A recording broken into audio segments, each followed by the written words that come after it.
This is the Hockey Podcast Network, your home for hockey talk on every team in the NHL. Calgary Flames fans, it's time for Flames Unfiltered. Entertaining and controversial hockey talk with your host, Brad Baroud.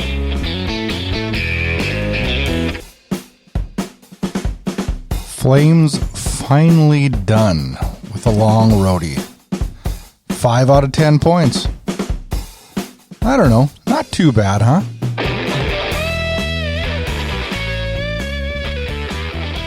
The road trip is finally done. Thanks for tuning in to Flames Unfiltered. I am the host of the show, Brad Baroud. 5 points out of a 10 possible. 10-day long road trip. 5 games. Boy, it seemed like it took forever, didn't it? Oh, I think it's a little bit because of the outdoor game.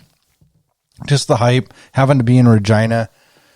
Great event, but yeah, I think it made this road trip feel just a little bit longer. Emotional roller coaster of a road trip, too. Man.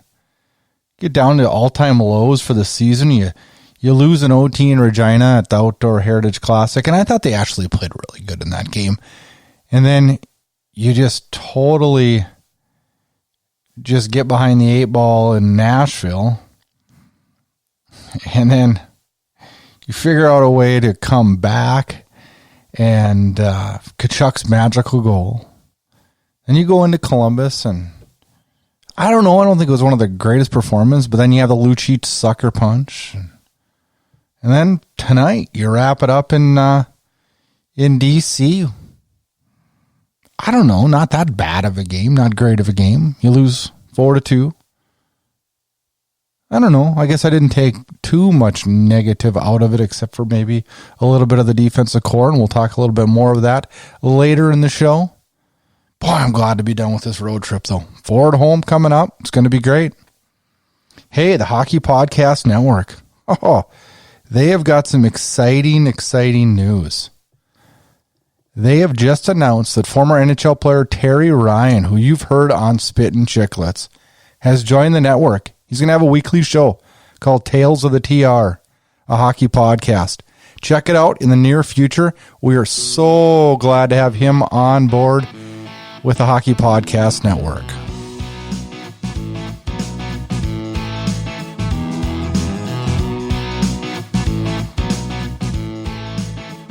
All right, Flames fans, let's recap. 3 games to talk about, man. We got a lot to talk about tonight here on a Sunday night. First game, we're not going to talk a lot about it. You know why we're not? Because I have a whole segment of the whole show I want to talk about this game. Because this game is one that will hopefully turn this Calgary Flames team season around. Do I sound doom and gloom? I mean, we're the first week in November. We're 3 days into November, and I'm talking about games that are going to change the season. Oh, boy. But anyways, Nashville, 6-5 win. We'll talk about it. We'll break this game down coming up here in a little bit. I made a joke last show about it being Halloween, and that maybe the Flames should dress up as another team and win. They kind of did that, didn't they? Because they look like the Flames that they've been all year. And all of a sudden that third period starts, and it looked like a whole different team. 6-5 win in Nashville. Anytime you can get points in Nashville, you've done well. Then Saturday night, Calgary rolls into Columbus. And you know what was really cool about that win? Is we didn't have to hear the cannon go off at all. Thing is so loud. Wow. I'd like to go to a game in Columbus. One of the, 14 rinks I haven't been to? Got to get to that one. Riddick shuts out the Blue Jackets, stops 43 shots. Probably one of Riddick's best outings ever. Very good in that. Flames get goals in the first from Monahan. In the second, get a goal from Bennett. And Tkachuk adds an empty netter in the third. I'm not chalking this one up, though, as a good way to rebound from the game changer in Nashville. I should be happy, though. We get a shutout. You take 2 points on the road. But you know what scares me a little bit about this one is we allow way too many shots. 43 shots. Got outshot terribly again in this one. It's happening way too often. Then, the 5th game of the road trip, a back-to-back, never an easy thing. The nation's capital. And to take on one of probably the hottest teams in the National Hockey League, the Washington Capitals. And you know what? They lose tonight 4-2. But I didn't think it was a bad effort. I didn't at all. I didn't think it was a bad effort. I thought everybody worked pretty hard. I was not happy with the first line. I did not think Monahan, Gaudreau, and Lindholm looked good tonight. Lindholm, the better of the 3, but what the hell? He's been our best player all season, hasn't he? Man, one thing we better as Flames fans be damn thankful of is that guy is not up for a contract at the end of the year because there's no way we'd be able to afford him. Anyways, the struggles of the night, though, let's talk that, and then we'll talk positive on the back end. I thought Mark Giordano had one of his worst games, and I've seen in a long time. I thought Hamonic had a horrible game, and I thought Roadie was right on by. I'm not happy with those 3 defensemen. Mangiapane moved up to the second line, so it was Mangiapane, Backlund, and Tkachuk. I thought this line looked pretty good. I was also very, very happy tonight with the play of Mark Jankowski. I've been ripping on him all year. I was really happy with him, and I also really like Sam Bennett tonight. Sam Bennett is kind of coming into his own. It's critical that we have him playing well. He's a key part to the Flames' bottom 6. I think he's been good on this road trip. I really do, and I thought tonight he was really, really good. Flames fall 4-2 to Washington. That's 2 losses to the Caps this year. Never an easy thing. Cam Talbot gets a start tonight, and I thought Cam Talbot was good. He'd maybe have one that he'd like back. Verana gets a hat trick for the Washington Capitals. Ovechkin held off the score sheet. Not a horrible night, but one that maybe left Flames fans and probably the coaching staff wanting a little bit more. Every team, everywhere. The Hockey Podcast Network. Let's talk about that miracle game and the miracle comeback capped off by Tkachuk's super goal. Go to the website. You can see this goal. I will have it posted on the post for this podcast. It is flat out amazing. Anyways, the Flames, all-time low to start this game. It was actually not all-time low for the franchise, but all-time season low, and I mean low. I wasn't even frustrated anymore. I was pissed. If you saw my tweet, I tweeted panic time, and I meant it. I meant it. Down 4-1. Things didn't look good in Nashville.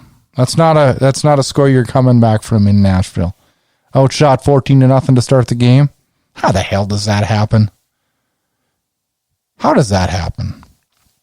As the third period started, I didn't even care. I didn't even care. Anderson scores on a wrist shot, 4-2. Then Lindholm sneaks one past Rene, 4-3, and I'm thinking, this is interesting. Then at the 16:39 mark, Captain Giordano slap passes one over to Quine. Quine grabs it, slaps it into the net, buries it, 4-4. I'm thinking, what in the world? But the team looked like a total different team out there. All of a sudden, their shoulders were up and their feet were moving and things were jumping. It's funny what a few goals does and how it changes that complexion of the team. Then the old Flames came back and showed up. They allow Watson to score at the 18:38 mark, and the damn comeback is for nothing. I thought, you got to be kidding me. We're going to score 3 goals in the third period against Pekka Rinne and the Nashville Predators, and now with a little over a minute to go, we're not going to get a point? Are you kidding me? And then the Calgary Flames Superman just totally stepped up, threw this team on his back, and came out flying. 39 seconds to go. Tkachuk bangs home one on the doorstep, and it's 5-5. We're headed to overtime. Overtime, back and forth, pretty good. Both teams happy they hit a point. Looked like it was heading to a shootout. And then it happened. Calgary gets a breakdown. Lindholm fires a shot. Nashville defender blocks it. It rebounds into the slot. Matthew Tkachuk flying through the slot. One times it between his legs into the upper corner over Rene's shoulder. Flames win in overtime 1 second. Didn't even know what to say. I didn't even know what to say. I don't even know that most Flames fans even cheered. We stood there in awe. I didn't even know what to say. I think I tweeted no comment. I didn't. Didn't have a comment. It's probably a goal of the year. Probably one of my biggest goals I've seen in 5 years. As I reflected on that game that night and thought about all the troubles and trials that the Flames had gone through over the last 10 days, I thought to myself, well, this isn't an ass kicking from the Pittsburgh Penguins like we had last year, but this is probably a game that's more apt to change the attitude and the outcomes for the Flames than any other. They look like a totally different team in the third period. They had confidence. They had swagger. Will that confidence and swagger build? Is this a win that's going to change things for the season? It has the potential to be. It really does. It was one of those games where you just were like, when it happened, you were like, man, did this really, really happen? It's a critical 2 points. And you know what? It's a goal by Matthew Tkachuk that we will remember for a long, long time. Inside Edge Hockey News. Bringing you inside the game. Flames switch gears, headed into Columbus. The news after the game in Columbus was that Milan Lucic would be having a hearing with the NHL player discipline. Word came down midday Sunday that Lucic was suspended for 2 games. I'm convinced this all started in Carolina when Eric Haula jabbed Riddick. Whistle blew. Haula's stick comes in, jabbing in the midsection of Riddick. Riddick was pissed. Very upset. Then it happened again in Columbus when the 20-year-old Sherwood was a little extra aggressive on Rittich, jabbing at the puck as he covered it up. And Lucic came flying to the rescue with a flying glove to the face of Sherwood, sending him backwards with Lucic on top and everybody dogpiling on. It was definitely a wild one, that's for sure. Well, what do you think, Flames fans? 2-game suspension, is it worth it? Is it the right call for a 2-game suspension? Brad Treliving, not so thrilled with this one. Didn't elaborate too much on it, but said he wasn't thrilled with the decision for 2 games. I'm totally okay with the decision that the NHL made for 2 games. I thought it warranted it.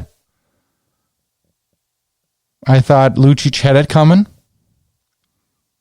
But then on the flip side of that, I'm totally okay that Lucic did it.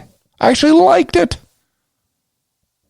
Teams are going to think twice before they stick their stick in the midsection of our goaltenders. They will, believe me. And you know what? I think the Flames are completely okay with Lucic getting a suspension. This is why the Flames brought him in. Fear factor. And I'm okay with him doing it because when he's out of the lineup, it's really not a loss for the Flames. It's really not. I'll take that any day. 2 games for that, I'll take that any day. And I think the Flames coaching staff will too. This is the toughness that we lacked. Now, I'm not pro Lucic, and I'm not happy that he's on the team, to be honest with you, because I don't think we need it. But if we're going to have him, we might as well have him for what we got him in for, and that's this. That is this. He has stood up for our teammates twice this year. And we need that. This is the only thing that brought him to this team, other than we needed to get rid of Neil. He's kind of an ace in a hole for us, where he can come to the rescue, and we don't need to, as a team, to worry about a suspension and what negative effects that's going to have on the lineup, because it doesn't.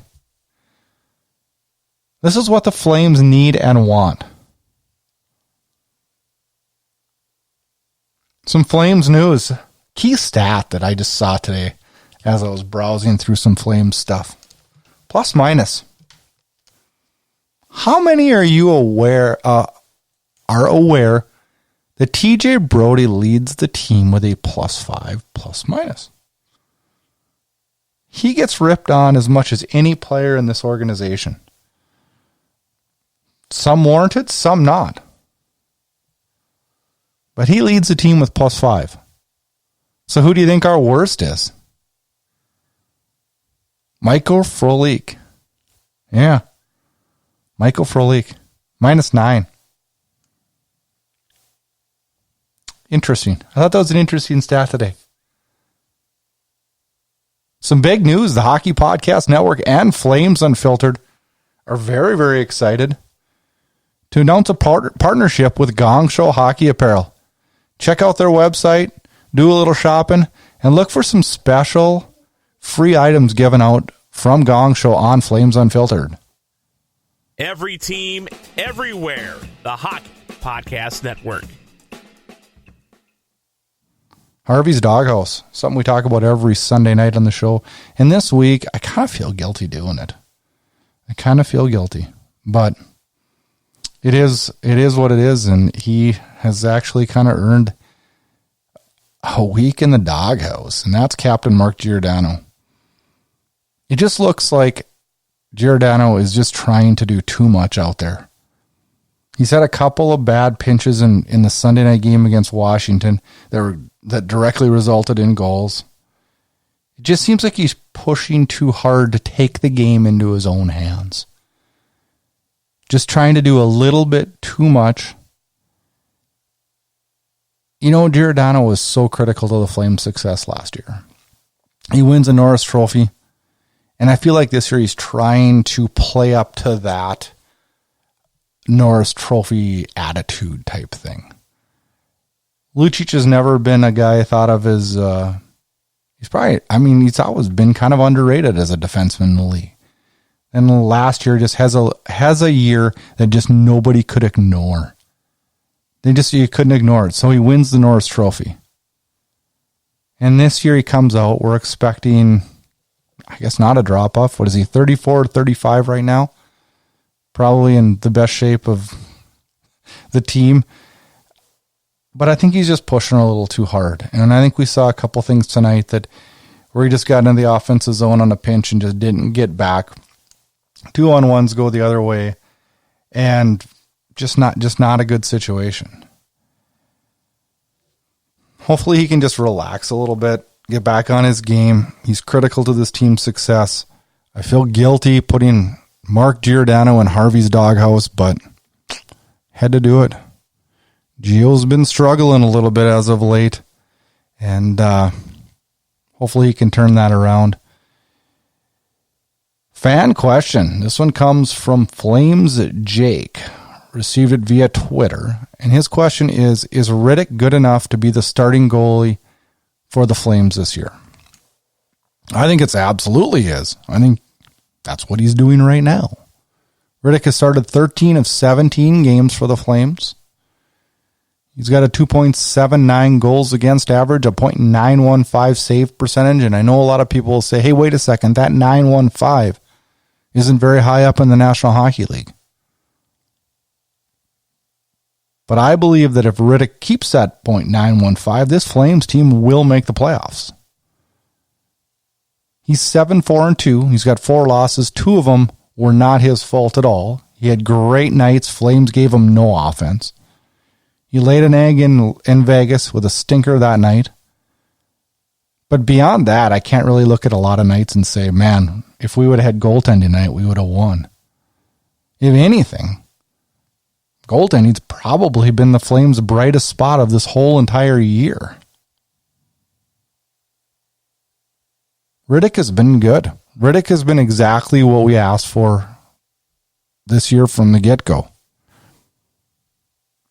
One thing that I started to wonder last week a little bit about is he started 13 of the 17 games. Is this workload just maybe a little bit too much to start?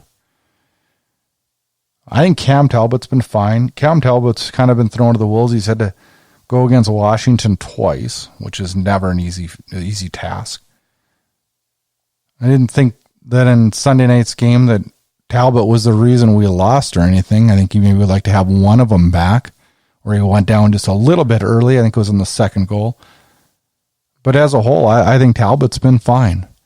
But to answer your question, yes, Riddick is good enough to be a starting goal in the National Hockey League. And the success of Riddick will determine a lot of how far the Flames go this year. He's been good. Goaltending's actually been the bright spot of the Calgary Flames this year. Game previews. We got one game to preview before our next show. Shows drop Monday and Thursday on the Hockey Podcast Network. You can also get our shows on FlamesUnfiltered.com, the website for the podcast. Other Flames news on there. A lot of things to check out on FlamesUnfiltered.com. Find out everything going on in Calgary Flames land. Videos, tweets, news updates, standings, podcast archives. It's all on FlamesUnfiltered.com. Check that out. Tuesday night, November 5th, Arizona comes into Calgary. Calgary sits 8-7-2 now, 18 points, 5th in the Pacific. Arizona 8-4-1, 17 points, 6th in the Pacific. Arizona's been pretty good this year, actually better than what a lot of people had them pegged this year. I be the first to admit I had them a little lower than what they're performing thus far. I mean, it is early in the year. We're not too many games in here.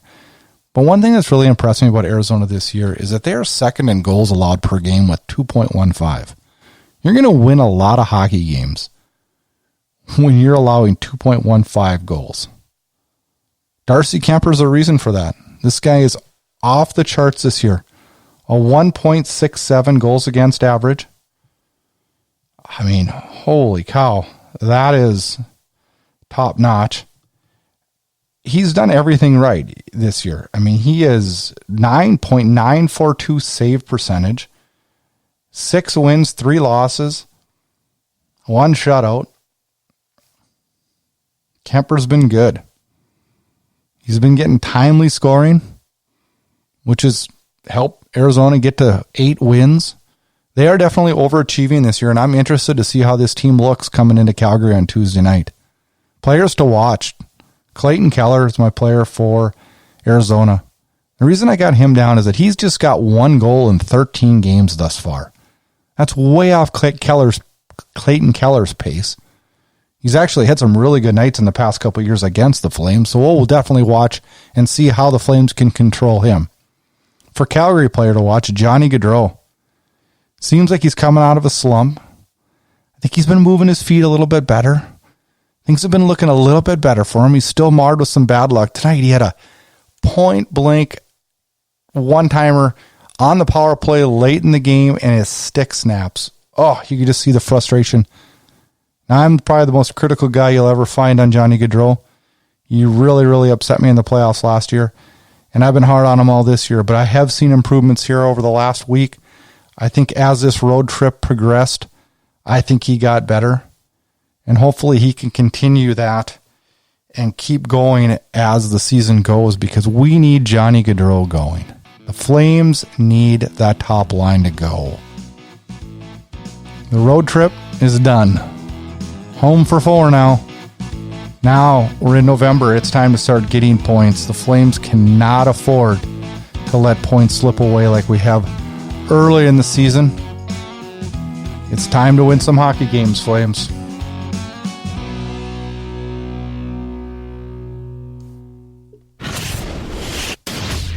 Get connected. Flames Unfiltered can be found on Twitter @FlameUnfiltered. And also make sure you check out our Facebook page @Flames Unfiltered.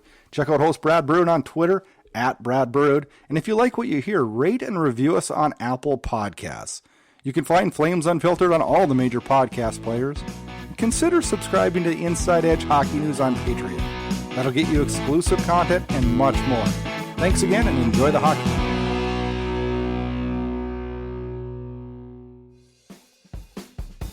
Thanks for tuning in to Flames Unfiltered. Check back for more action-packed Calgary Flames talk.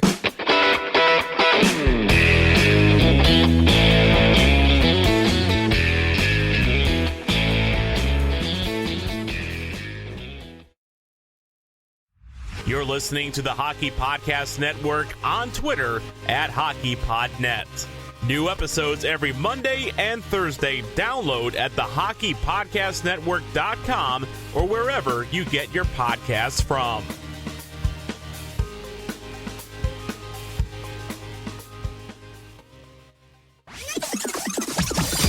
This has been a production of Inside Edge Hockey News Radio, brought to you by the Hockey Podcast Network. This production is copyrighted and distributed by the Inside Edge Hockey Media Group.